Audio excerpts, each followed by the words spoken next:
Pinasalamatan ni Paolo Avellino ang lahat ng mga sumuporta at nanood ng pelikulang My Love Will Make You Disappear. Sa post sa ex ng aktor, good vibes lang ito matapos makatanggap ng magagandang reviews ang pelikula nila ni Kim.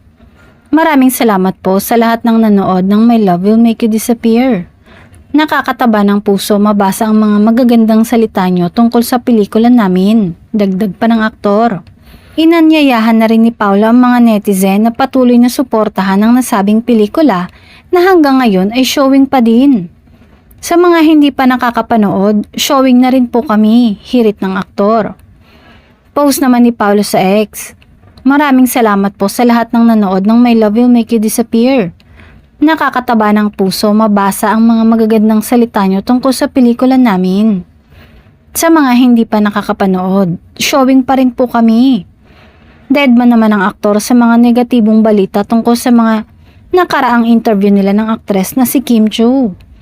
Tama na din daw na huwag na siya magsalita dahil mas lalala pa. Hindi naman nga daw nila kailangang magpaliwanag sa kung ano ang tunay na relasyon nila ngayon ng aktres.